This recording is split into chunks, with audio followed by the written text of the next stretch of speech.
বৈশ্য আজি মই চিতল মাছ ভাপত দি কেনেকৈ বনাই দেখুৱাবলৈ লৈছোঁ।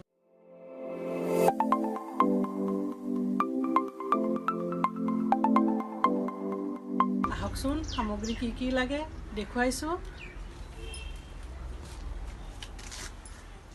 এয়া দীপৰ বিলৰ চিতল মাছ, হালধি, সৰিয়হ বটা, জিৰা বটা, এয়া পিঁয়াজ আৰু নহৰু, জলকীয়া থৈছোঁ, জলকীয়া ফালি দিম, নিমখ, মিঠাতেল লাগিব, পানী লাগিব।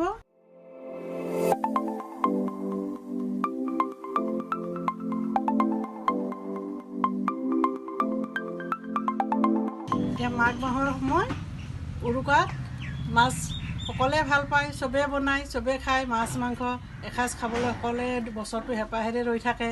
সেয়েহে মই আজি চিতল মাছেদি ভাপত দিয়া আঞ্জাখন বনাবলৈ লৈছোঁ।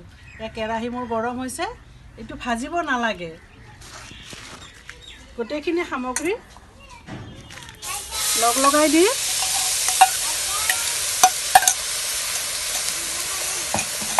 এয়া পিঁয়াজ নহৰু দিলোঁ আৰু পানী দিলোঁ।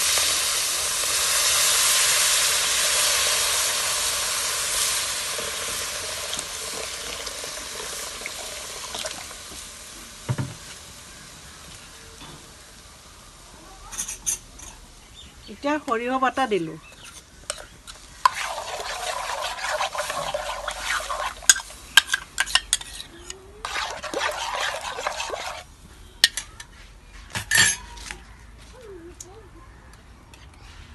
হালধি দিলোঁ।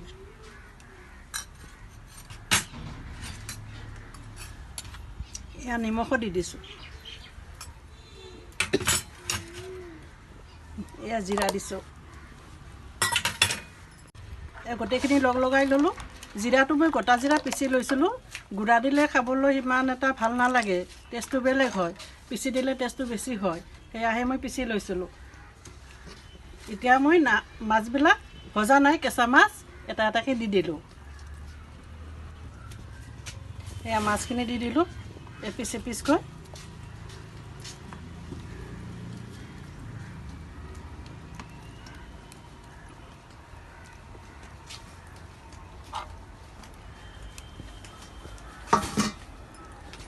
এতিয়া লাষ্টত অলপ কেঁচা তেল ছটিয়াই দিলোঁ।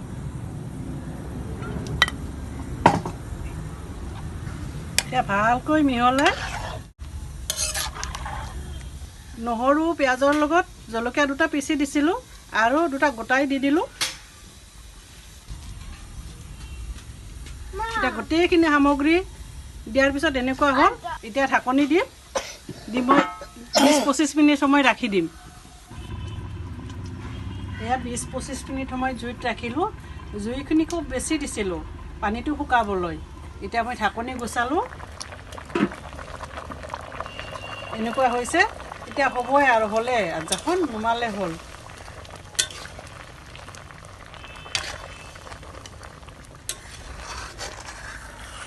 লাৰতে অলপ সাৱধানে লাৰিব, যাতে মাছটো ভাঙি নাযায়। মাছটো সিজি কোমল হৈছে, বেছি ঘনাই লাৰি দিলে মাছটো ভাঙি যাব।